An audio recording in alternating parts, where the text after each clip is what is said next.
Doom is as iconic as game franchises go. It wasn't the first ever first-person shooter when the original came out in 1993, but it was the most popular. So popular in fact that for a time, first-person shooters were called Doom clones. Kind of like how we call respective games today as Souls-like after 2009's Demon's Souls set the standard for that particular action RPG subgenre. This genre setting quality isn't the only thing that Doom has in common with Demon's Souls though. Because as is Doom tradition, the latest game, Doom The Dark Ages, will also have you sending an entire horde of Demon Souls back to the hell where they came from as the iconic Doom Guy / Doom Marine / Doom Slayer. And now he has a badass fur pelt. That's one of the things we've liked so far about Doom The Dark Ages. Here are some more. My favorite thing about Doom The Dark Ages is you can just kind of shut off your brain and rampage across levels. There is some strategy involved of course, but much of it is staying extremely aggressive so you can thin out the big enemy hordes the game throws at you. There is slightly less emphasis here on using the right weapons for a particular enemy like the previous entry, and in general it's about unloading your entire arsenal from shotguns to nail spitters to a spread gun type weapon that uses bones as ammo. There are exceptions though, such as having to use energy weapons to destroy energy shields and throwing your own shield, Captain America style, at enemies using metal shields to make them explode. Here's another way to make them explode: death by landing shockwave. It's really a way to emphasize that your Slayer in this version of the game is more of a tank build rather than the super mobile double jumping variant in 2020's Doom Eternal. The new Shield Saw, basically a shield with a chainsaw running through its entire circumference, is a defining element in the game. With it, you can absorb blows and projectiles. But again, you can't just turtle up in this game. You have to keep shooting and slaying to constantly get those health and ammo drops. So really, the shield's most important use is parrying.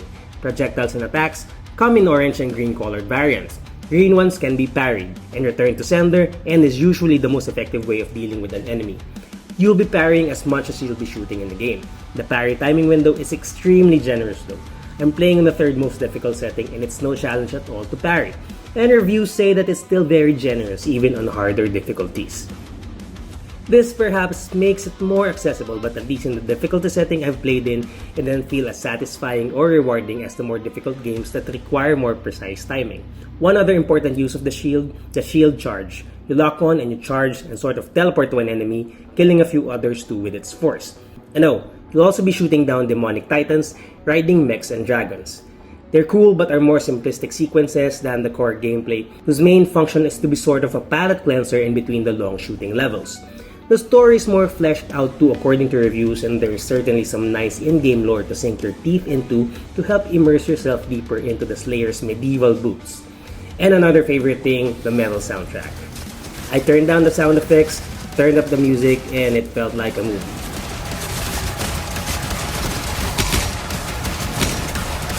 So is it worth a buy? Here's my verdict so far after 5 chapters out of a possible 22. It's on PC Game Pass, which is 175 pesos per month. Get it there. Hardcore Doom fans are going to buy the game no matter what. But if you're not in that category, but you do like high-octane action with music made for bludgeoning, well, I'd still recommend getting it on Game Pass or going for a pre-loved copy months from now. It's an amazing action game, and it doesn't pretend to be anything else, and especially with Game Pass around, Doom, at least for me, just isn't the kind that offers diverse gameplay experiences or in-game scenarios or set pieces, nor an extremely unique or compelling narrative that I would shell out 3,750 pesos for.